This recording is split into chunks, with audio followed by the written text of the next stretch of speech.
Agora, o comentário final. Gustavo Marques.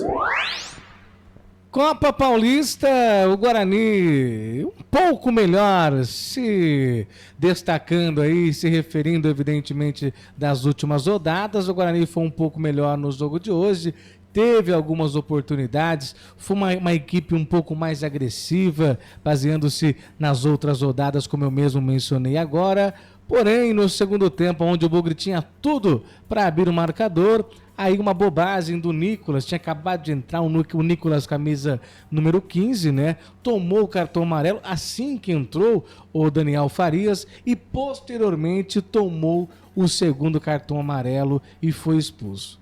Daí em diante, o Guarani até que bombardeou, até que atacou ali cerca de 5, 6 minutos, mas depois não teve jeito. Só deu São Bento Sorocaba, bombardeio daqui, bombardeio de lá, é zagueiro tirando daqui, é o goleiro Emerson Júnior tirando de lá, e por muito pouco, mas muito pouco mesmo, o Guarani não tomou o primeiro gol e saiu derrotado do estádio Walter Ribeiro. A sorte salvou o Guarani mais uma vez dentro desse campeonato. O Bugre tentou algumas oportunidades, foram desperdiçadas. Como o São Bento também teve diversas chances, vários presentaços, você mesmo disse no seu comentário, vários doces foram roubados das bocas das crianças no jogo de hoje e o São Bento não aproveitou uma grande oportunidade. Analisando o cenário do jogo de hoje, resultado para mim positivo por conta das circunstâncias.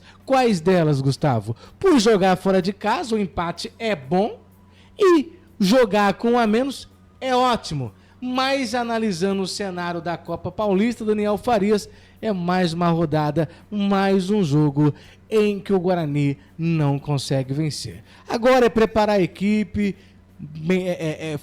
mentalizar, parar, respirar para a próxima rodada e quem sabe vence o próximo jogo, a próxima rodada e soma 3 pontos. Aí, vencendo a próxima rodada, o resultado não fica negativo, o resultado não fica ruim.